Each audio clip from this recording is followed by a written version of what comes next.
ওম শান্তি। Good morning.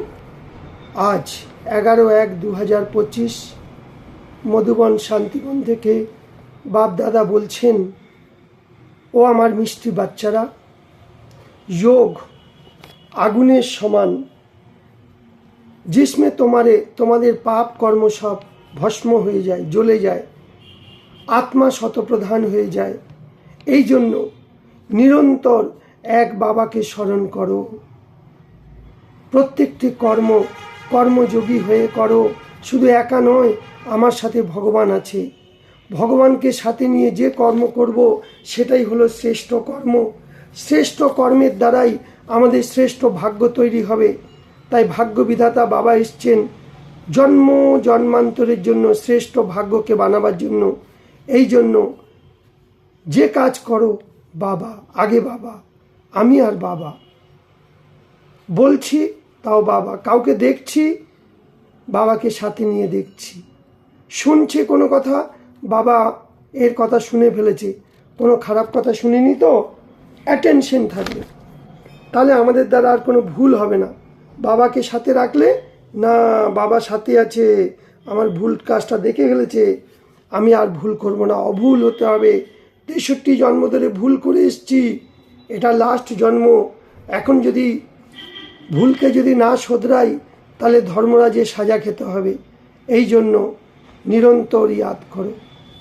प्रश्न, पुण्य आत्मा वाले बच्चों का किस बात का बहुत बहुत ध्यान থাকবে?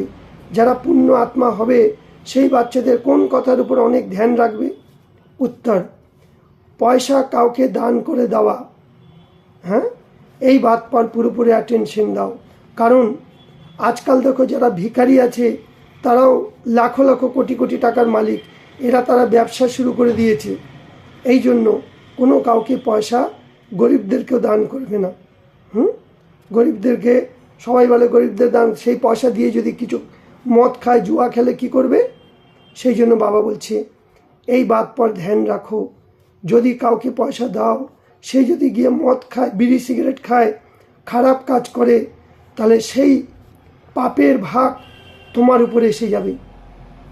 পুণ্যের খাতা জমা হলো না, পাপের খাতা। তাই তোমরা পাপ আত্মাদের সাথে এখন কোনো লেনদেন করতে পারো না। এই জন্য তোমাকে পুণ্য আত্মা হতে হবে। যদি পয়সা জমাতে হয়, শিব বাবার জন্য একটা ভান্ডারা বানাও। রোজ শিব বাবা আমার ছেলে, সেখানে পয়সা জমাও। সেই পয়সা মাউন্ট আবুতে শিব বাবার ভান্ডারে পাঠাও। যখন আসবে নিজের হাতে নিয়ে এসে ভান্ডারিতে ঢালবে, তাহলে তোমার ভাগ্য তৈরি হবে। তাই বাবা বলছে যোগ অগ্নির দ্বারা পাপকে ভস্ম করো। এখন তোমাদের মুসাফিরি পুরো হয়ে গেছে। মুসাফিরি মানে তীর্থযাত্রা করেছি অনেক, সেই পাঠ বাজাতে এসছি, পাঠ শেষ হয়ে গেছে। কোথায় যেতে হবে? পরমধাম, ঘরে যেতে হবে। এই জন্য এই পুরানো দুনিয়া থেকে বেহদের বৈরাগ্য বৃত্তি নাও। বুদ্ধিযোগ এক বাবার সাথে যেন লটকে থাকে। হাতে কাজ করছি, মন বুদ্ধি দিয়ে বাবা। তাই সঙ্গম যুগ পরে বাবা যে আমাদের যজ্ঞ রচনা করেছে, এই যজ্ঞকে আমাদের সামলাতে হবে। আমরাই হলাম সাচ্চা পবিত্র ব্রাহ্মণ আত্মা। তাই কাজ কাম করতেও নিরন্তর বাবাকে স্মরণ করব। আজকের বরদান, আদি রত্ন কি স্মৃতির দ্বারা নিজের জীবনকে মূল্যবান জাননে वाले সদা সমর্থ আত্মা ভব। যেমন ব্রহ্মা বাবা আদিদেব, ঠিক সেরকম আমরাও ব্রহ্মা বাবার সাথে সাথে ব্রহ্মা কুমার কুমারীও আমরা আদি রত্ন। আদিদেবের বাচ্চা মাস্টার আদিদেব। আদি রত্ন যদি ভাবি, তাহলে আমাদের জীবনের মূল্য কি জানব। আর কেননা আমরা আদি রত্ন অর্থাৎ প্রভুর রত্ন, ঈশ্বরীয় রত্ন। তাহলে কত মূল্যবান হয়ে গেলাম আমরা, হ্যাঁ, কত ভ্যালুয়েবল হয়ে গেছি। এই জন্য সদা নিজেকে আদিদেব বাচ্চা, মাস্টার বাচ্চা, মাস্টার আদিদেব, আদিরত্ন ভেবে চলো। প্রত্যেকটি কাজ করো আমি আদিদেব, তাহলে কোনো ভুল হবে না। তাহলে সমর্থভাবের বরদান পেয়ে যাবে। কুছ ভি ব্যর্থ তখন আর যাবে না, সব কিছু সমর্থ হয়ে যাবে। ফের বাবা বলছে স্লোগানে, জ্ঞানে তু আত্মা সেই, জ্ঞানে তু আত্মা যে, সে ধোকা খাওয়ার আগে নিজেকে পরক শক্তির দ্বারা বাঁচিয়ে নেবে। তার মানে কি? আমরা বাংলাতে বলি, ভাবিয়া করিও কাজ, করিয়া ভাবিও না। ভাবার আগেও যে কাজটা করছো, যে কথাটা বলছো, যে কথাটা শুনছো, যে কথাটা মনে মনে ভাবছো, কি সেটা আমার খারাপ হবে না ভালো হবে? মনে কোনো সংকল্প করছো, ভালো না খারাপ? খারাপ সংকল্প হলে খারাপ, ভালো হলে তো আমি ভালো। তো চেক করো।